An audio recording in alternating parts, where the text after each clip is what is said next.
Hazak u'baruch. Good morning, Morai v'Rabotai. Be'ez Hashem Mincha is going to be 4:55. Please be on time. The Shulchan Aruch writes a halacha that if a person has sefarim, he has books, one and then another one. He's talking about books even of matters of Kiddusha, holy books.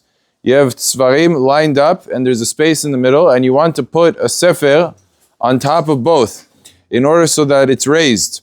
Is it mutar to do this?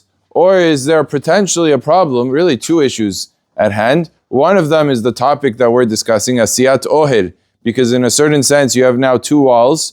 The sfarim, even as if they're very thick, they could create a wall, and then you have a sefer on top that creates a roof. So in a sense, you're making a tent.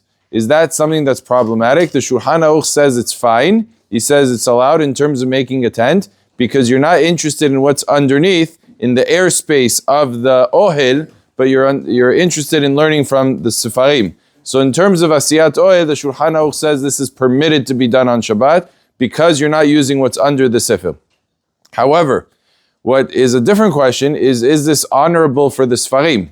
So there's actually a machloket between the Taz and the Magen Avraham. The Taz says you're not allowed to place the sefarim there in order to use them as essentially a shtender, in order for your sefer to be raised, because you're using a matter of Kiddusha for your purpose.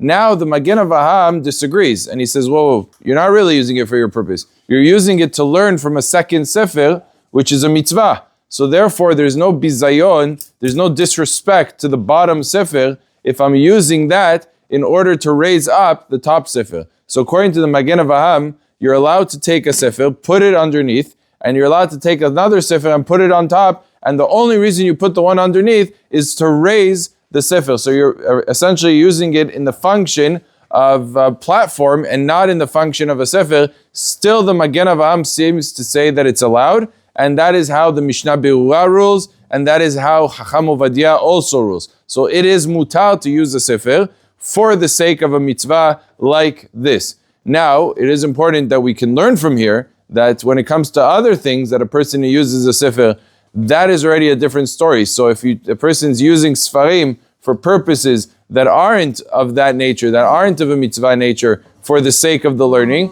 so then it would actually be asur. And that teaches us how important it is to have respect for sfarim. Sometimes there's sfarim that are turned over or that are backwards. It's very important that the kavod, the honor of the sfarim, be heeded and be followed, because that is the kiddusha that of our Torah HaKedusha. Baruch Adonai le'olam. Amen ve'amen.